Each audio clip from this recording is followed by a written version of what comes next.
The 50 Podcast. 50 Podcast. Hey everybody, welcome back to the 50 Podcast. Today we are here with Jennifer Griffin. I am so excited. She is the Chief of Police at Temple University. She's a former captain of Delaware State Police, graduate of the FBI Academy, professor at the University of Delaware, Temple University Senior Vice President, police advocate, public speaker, mental health awareness advisor, and holds a doctorate degree. And I could keep going on and on. I was just telling her before we started recording that her resume is stacked and she is absolute goals. So for our listeners who don't know who you are, can you give them a quick bio about yourself? And then after, we will peel back the layers of all things I talked about above and more. Sure. Well, first, thank you so much for having me. It's exciting to be able to talk to you today. I'm a 47-year-old police chief at the University of Delaware. My title is Chief of Police and also Vice President for Public Safety. I'm fortunate this is I'm the first person in this position. They elevated the position previously. I come from the Delaware State Police. I did 23 years. I retired as a captain. I had an amazing career and really enjoyed my time there. My husband was also a state trooper. He also retired. He was a helicopter pilot and scuba diver. He had all the fun jobs, I used to say. I was just going to say, that sounds awesome. Yeah, so he's had a very good career as well. And so, I was teaching at the university. I received my PhD from the University of Delaware and then started teaching, and I had a love of the academic environment, and I was just so drawn. I love young people at that age figuring things out, and I really enjoyed helping them, especially for the kids who wanted to go into the criminal justice field, helping them find their way and their path. And then I also really loved being a, commander with the Delaware State Police. So I was really looking to how can I join my two loves of being in academia, being a police officer into one job. And this opportunity presented itself. I have a very good friend and mentor, Chief Pat Ogden from the University of Delaware, who I had been talking to, just kind of learning about what he was doing in his job. I had done some work with the University of Delaware, and, this came up and I applied and just figured, we'll see where it goes. I hadn't applied for a job in 23 years, didn't really Right. academic process. So I figured, we'll just throw my, hat in the ring and see what happens. Amazing. When you say it, it's funny. We don't even think about it when we're like police officers that we have this job for so long, whatever happens next, we haven't applied for a job or done like a new job interview in so long. It's funny you mentioned that. I didn't really ever think about that. Well, thank you for telling us all that. Sounds like you've had a really awesome career and awesome life. And your resume is so stacked and has a woman in law enforcement. You're definitely someone that I look up to. And after reading your whole bio, I'm like, I got to catch up to her one day. I got to be just like her. Way older, so you have tons of time. You're really not, though. Like 47 is young. For all that you've done, it's amazing. But for every guest I have on my podcast, I like to ask them this one question. Tell us about your family life and growing up, because I find it so interesting that we all come from such different backgrounds and we all end up choosing law enforcement. So I don't know if there was a reason you got into this profession, but tell us about your family life and growing up. Sure. So I grew up in central Pennsylvania, very rural area. My father was a police officer with State College Borough Police. My mom, I have two sisters. When we were very little, she stayed home. And then once we were all in school, she went back to work and eventually ended up working at Penn State. So, we have this long history with State College and Penn State. Both of my sisters went to Penn State. I ended up going to Millersville, playing basketball. But I had a great childhood. My grandparents lived next door to me. I grew up really loving watching my dad go to work every day as a police officer. He worked midnights for over 17 years. And so, I had the benefit of like coming home from school and he was getting ready for work and spending a little bit of time with him before he went to work. And I just remember growing up, like, I want to do that when I get older. Like, he had great stories and his colleagues were amazing. And he worked as a police officer, but he was also like their firearms instructor. He was a field training officer. So he trained all of the new officers. And we would go to these picnics in the summer, and I would get to meet the other police officers, and they had a lot of women, in my opinion, growing up as a young girl. And I just remember looking up to those women and being like, wow, they were so impressive. I want to be like them when I grow up. So that's kind of how I decided to go into this path. And then as I got into sports, I love physical fitness, and being on a team and things like that. And those are all the things about being a police officer, that you continue to carry on.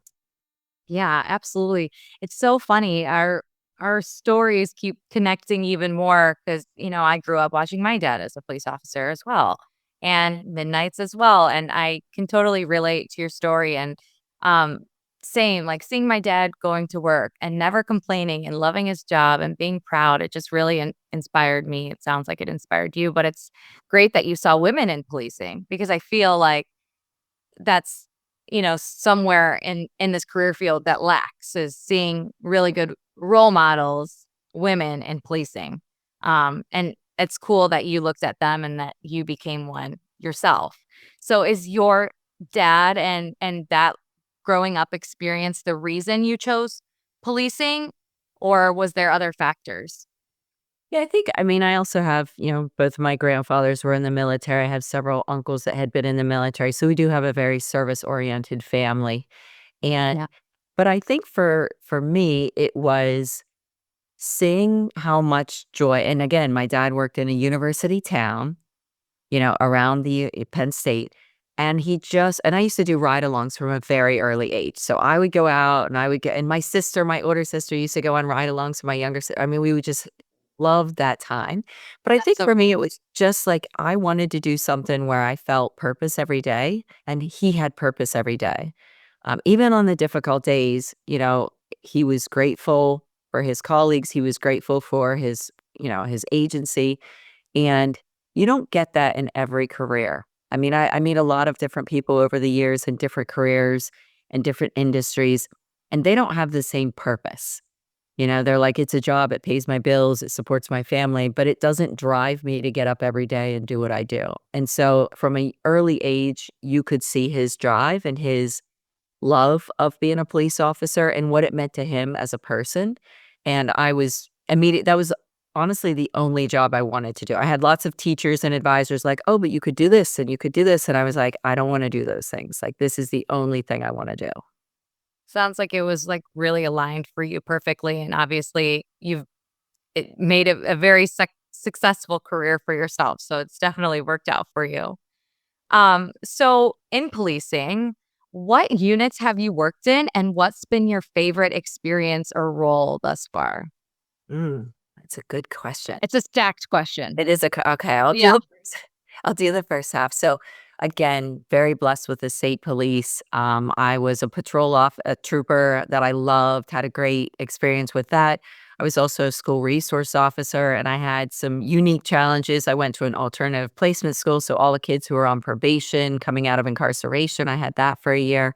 Had a high school, had over 15 schools when I went to youth aid. And then as I continued to kind of work, I was like, I think I'd like to be a supervisor. So first line supervisor for a patrol shift.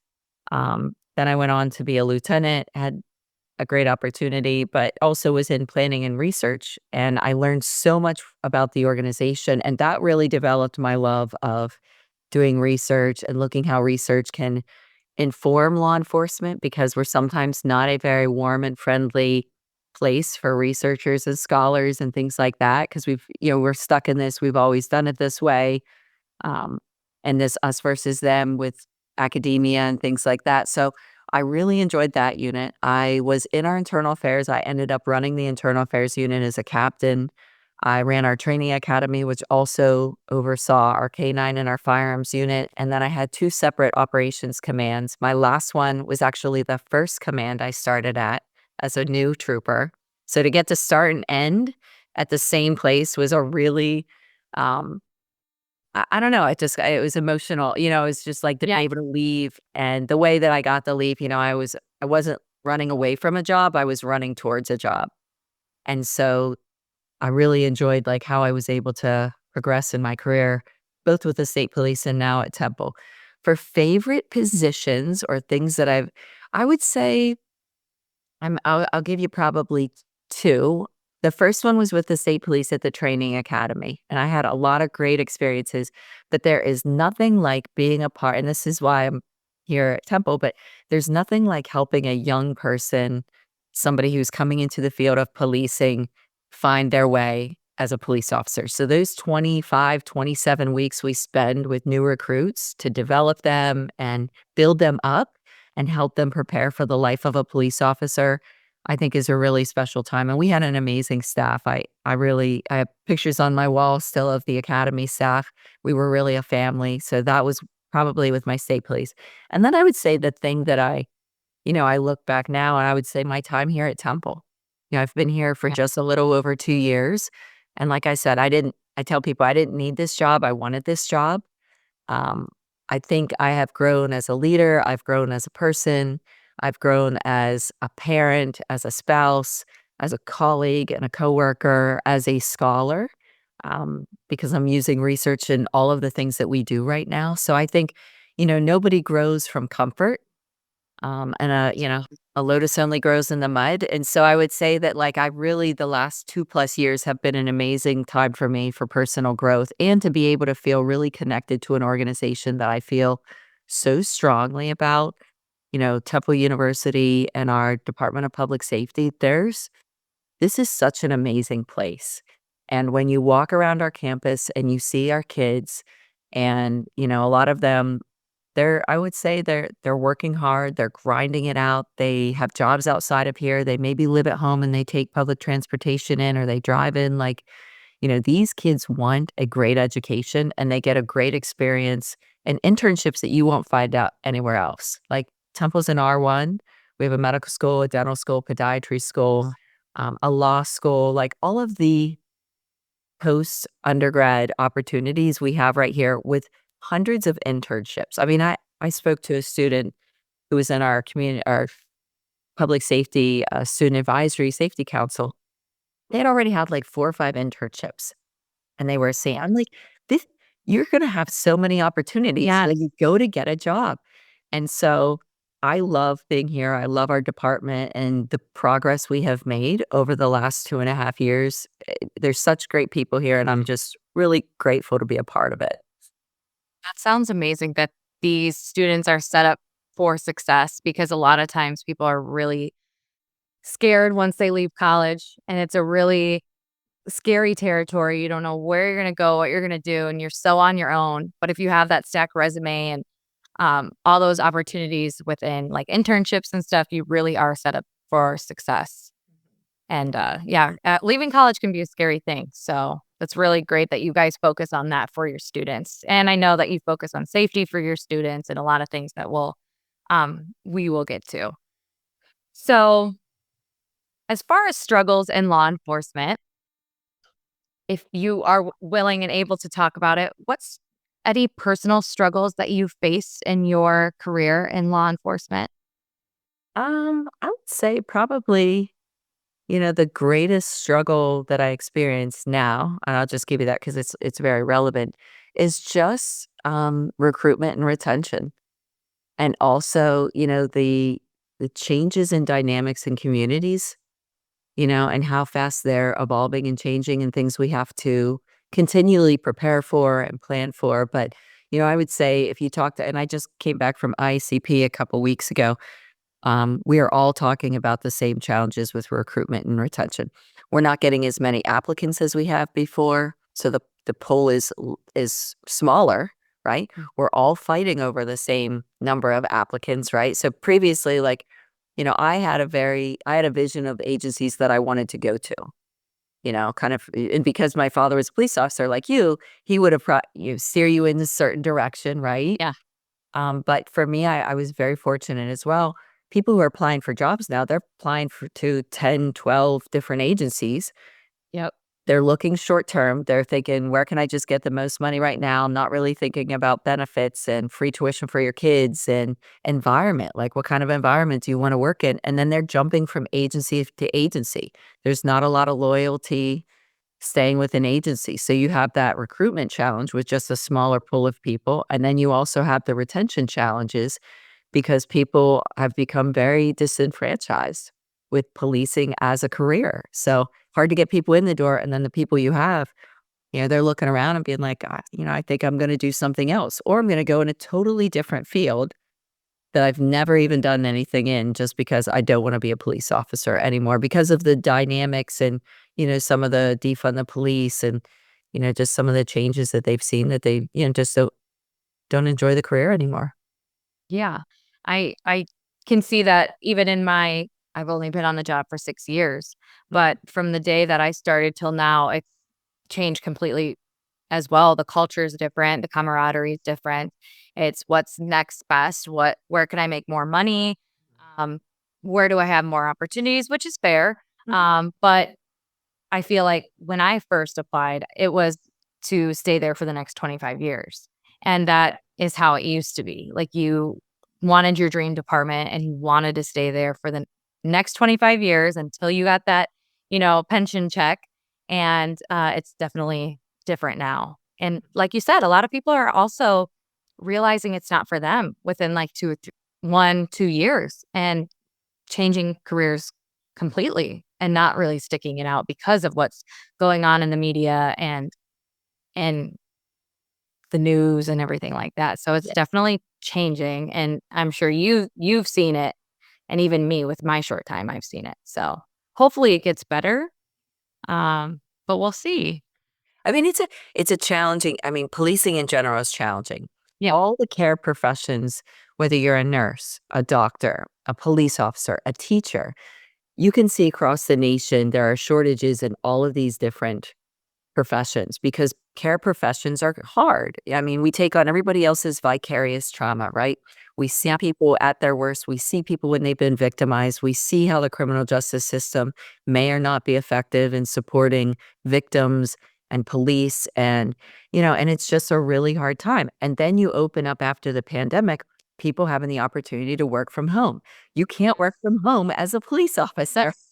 So it makes it really hard to compete when somebody can sit at home behind a computer in their pajamas all day, not have to And commute, not have to physically engage with people because policing is totally the opposite, right? It's holidays, it's weekends, it's good weather, it's bad weather, it's your birthday and you're working some event or some holiday thing so it's a yeah. really challenging thing. So we have to, as policing, we have to continue to evolve, and what that evolution looks like is how do we continue to serve the community and are police the best resource for that?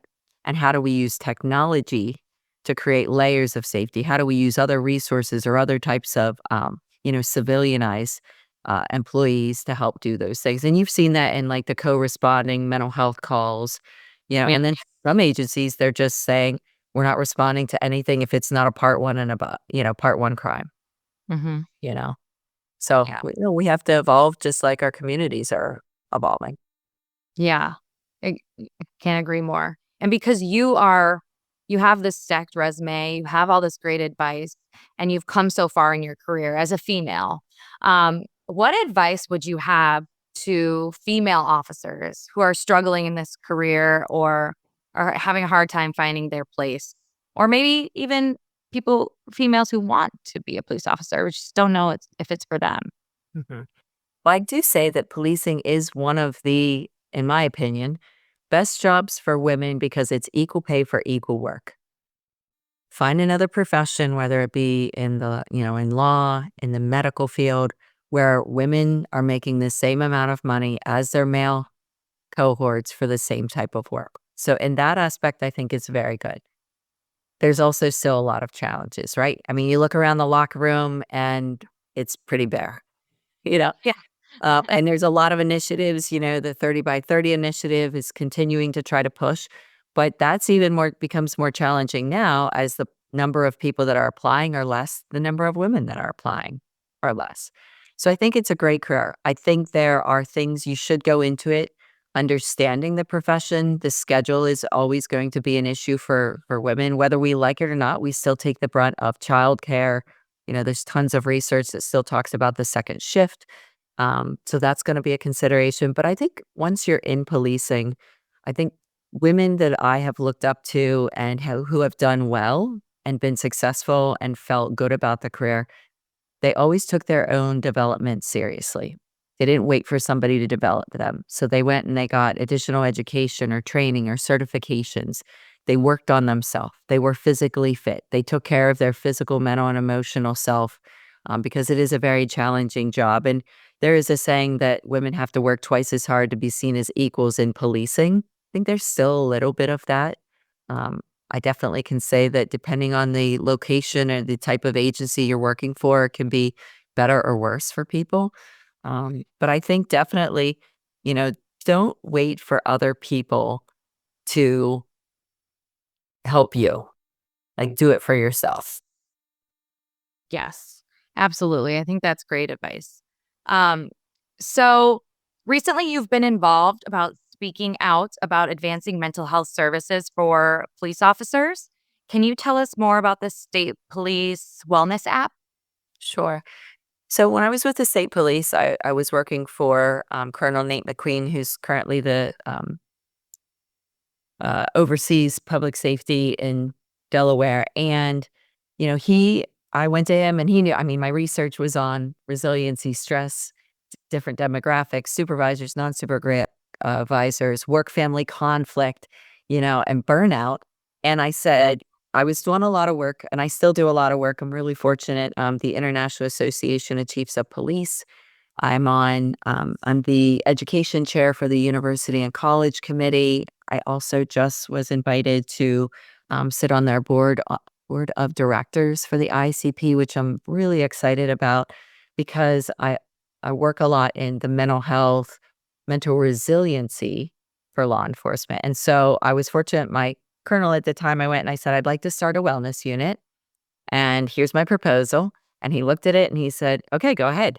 And then I came back and I said, we have this group. We think that we could use an app.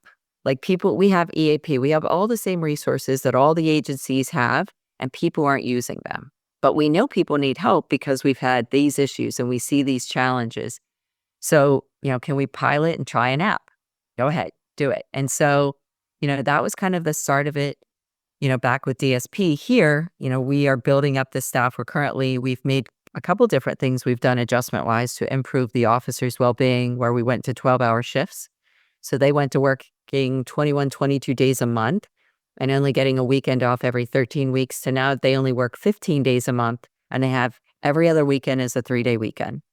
So they have a lot more time off. The time off is, on the weekends when their kids are off and probably their spouses too. Our officers are allowed to work on duty. We've changed a couple, so we're trying to incorporate a lot of wellness here. We have a newsletter. We put out like a little piece of wellness every month. We have things, so we're working on things here as well. And we're in the next, 2025, we're looking at bringing in somebody to focus on behavioral health here within the department, but then also be a co-responder and help the officers when they're going to these type of challenging calls as well. Yeah, mental health is so important for officers. I appreciate you putting that in place for them because not every department does that. And it's definitely something that needs to be talked about more and normalized more within law enforcement. What inspires you to be a voice for mental health and challenges in law enforcement? Because you do go on these podcasts and you do speak out. You're a public speaker, and I know you have so much on your plate. So, what inspires you to speak up for all these things that you do? So I would say my interest in this topic came because of my own struggle to find, and I don't even know, I hate to even use the word balance because that means that there's somehow like one gets a little bit more than the others. And I'm not sure if that's really the right word. Sometimes it feels like a ball toss where you're just tossing the balls up in the air, trying to balance everything or manage everything. But I think it's really just out of my own understanding and saying, my colleagues struggle with things and see even my own emotions and feelings about trying to always achieve things. And, I have to say that like my desire to do more and be more and things like that are all internal to me. I don't have anybody at home. In fact, my parents were always like, "Why don't you take a day off? Why don't you stay home from school? Why don't you you really need to do this or that?" And my husband's the same, he's the same. So everything for me is internally driven, you know? But I would say it's just really watching some of my colleagues struggle and knowing that there are options out there. There are resources out there. Like resiliency is not like IQ. It actually can be developed. It's like a muscle. The more you work it, the stronger it gets, the more resilient. I mean, we've seen victims of horrific crimes be able to be advocates then for victims' rights. And Absolutely. I have some friends, the leadership in cops. I mean, they're what they have gone through, and then to come through with it and be an advocate for survivors is really amazing. So I think it's for me, it's really out of understanding that there are other options out there and, using these practices in my daily life. Like I use the gratitudes. I wake up in the morning and what are 3 things I'm grateful for the day? And sometimes it's minimal. It's like I woke up in a bed today, or like, how it is. Yeah. And at the end of the day, it's like, what are 3 things I can look back on and be grateful for? And I think ending your day and starting your day like that with a gratitude is a good practice. I practice mindfulness. I'm a yoga instructor. I work out. I try to be respectful and kind to others, even when they're not to me. I try to always take the high road. And so, just understanding that there's a lot of practices out there that people can do. And police officers have a lot of agency in that. They don't have to feel like, oh, I can't do anything, or I'm stuck in this job, or I'm stuck in this body, or whatever else. We Yeah. all have tons of agency. It's just knowing the next steps to move forward. Yeah. And I hope that anyone listening will take your words and know that there are people there to help them, and that I like that you said resiliency comes from within, because if they want to make changes, they can, and it's possible. They can wake up and feel gratitude, and they can reach out, and there are help. There is help for them. I'm going to get to one more or maybe two more questions for you. I really want to know about this. So this is me being selfish, but you went through the FBI Academy. I know that my listeners will want to hear about this too. So, can you tell us more about that experience? Sure. So the FBI National Academy is a executive leadership academy at Quantico that I believe only about 1% of law enforcement get to go through. So you have to be nominated by your agency. You go through a very challenging selection process. And then when you go, it's 10 weeks. And so this was really for me, not selfishly for you either, but for me, very exciting because prior to when I was in the state police, my plan was I'm going to do 3 years here and then I'm going to go to the FBI. That was my master plan. And then I met my husband and then my plan changed, and it Life really did happened. work. Yeah. Yeah. And it really did work out. But I was always so drawn to the work of the FBI and some other areas. And so going there for 10 weeks, I mean, we got to PT every day. We were doing classwork. You're in a college academic. I had 5 graduate classes that I took. So it was like the best of college and gym class because I had amazing physical fitness instructors and just meeting other people who are at the same place in their life, you know, kind of in that middle management, trying to figure out like, okay, do I go for the next step? Where's my career go from here? What do I want to be? What do I want to leave behind as my legacy? And then just being in the environment, we went through Hogan's Alley. The director of the FBI was flying onto campus on different days. So, So cool. yeah. And the friendships are amazing. I mean, it's been several years and we still have a chat channel that we're on all the time and we're talking and sending pictures. And then at IACP, we all get together. So, it's a friendship and a group to support each other just as much as it was, when we went through the academy.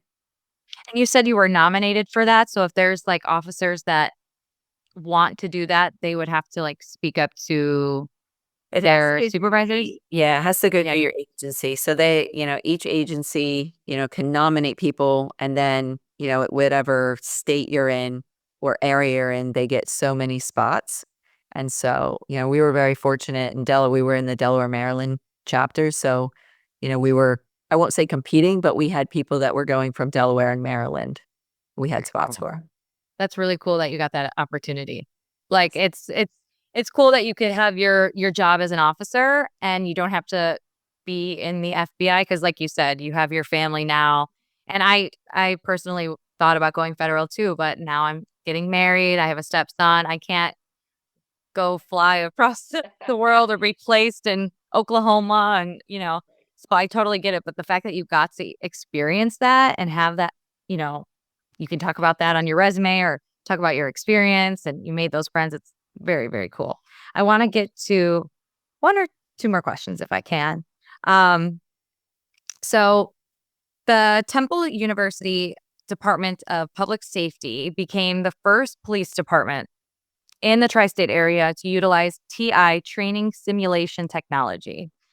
Why is better training important for your officers? And if you could tell us more about the simulation technology. Sure.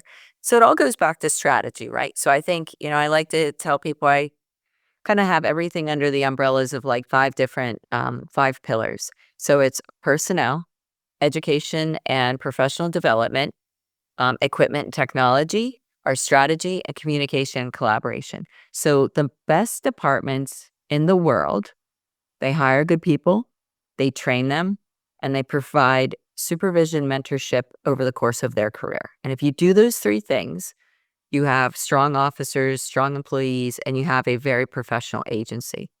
So we've prioritized, one of the things is we've completely re-outfitted all of our police officers. So they have the best equipment, handguns, long guns, updated our vehicles, updated their body-worn cameras, their tasers. We went to the Taser 10. We're like one of the first agencies university-wise to go to the Taser 10. We started with the TI trainer.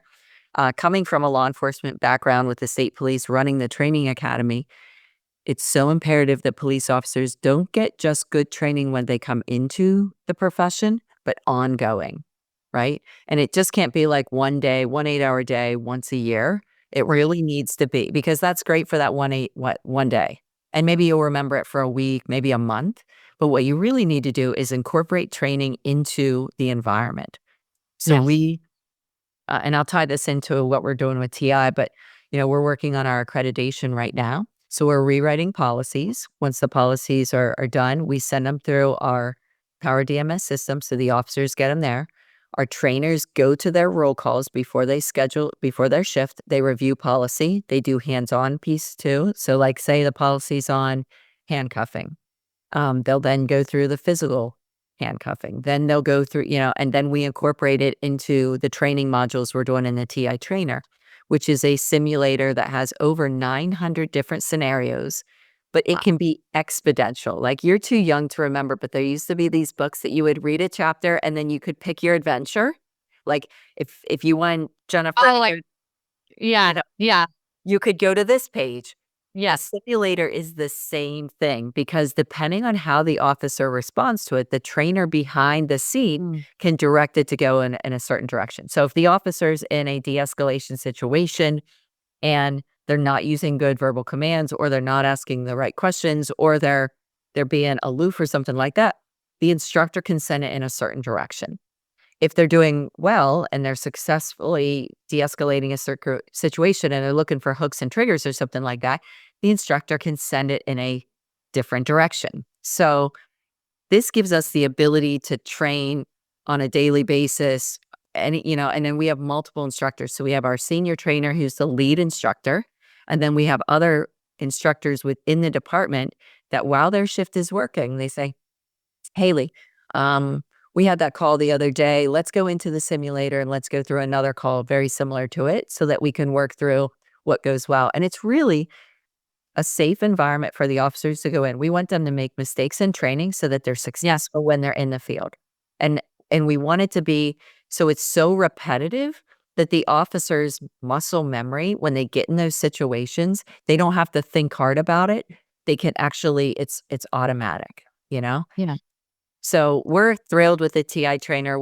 I've enjoyed using it. We've had some students in there. We have some tours that are going to be coming through with different students. Oh, that would be very cool. We have some faculty at the university, because we're really proud of it, and we're proud of our department moving forward with this technology, and using it on a consistent basis, you know? I think it's super important that you're implementing this, and I also think that people forget or fail to realize that university police have a really important job because, unfortunately, in the day that we live in, we've had school shootings. And it's a condensed area like a campus and a dorm and a school. And officers need to be as highly trained as as a state police officer, as a city officer. And I feel like people failed to realize that. And the dangers of being a university officer are very prevalent and just as prevalent as any other officer's job. But I think it's really cool that you have the training open for them. And I also love that you mentioned, like, in roll call, you're using your time because a lot of time in roll call, sitting there talking about nothing for 45 minutes. So to use that time, to educate your officers from an officer who sits in roll call doing his thing is awesome because that is 45 minutes before your shift to get you in a good mindset, to get in that extra training. Um, and I just think that's phenomenal that since you're an officer, you know where to utilize extra time Yeah. from your experience. But I think roll calls they can be very beneficial and then they can be very toxic, right? It can be a time that we can get in and review policy, update the officers or whoever the employees, because we also have, security officers and dispatchers and things like that doing different roll calls when they come into work. But it can be a time to exchange information, make sure people are getting like what happened in the last shift, what's coming up in our shift. It can be used for review of policies and a training opportunity, or it can be used and squandered and it can be a toxic time that people sit around and complain about their life. Personally, and I'm a big person on like, we make active choices about our mindset. We always have control over our belief system and our actions. And so if you're sitting in a toxic pool of people complaining and things like that, and you're engaging in that, that's what your mindset's going to be, right? It's easy to do that. It's a lot easier to complain about stuff than it is to be a part of change and to be a part of the solution. But that is way more fulfilling. And I think like when people are trained, like I train every day. I work out every day.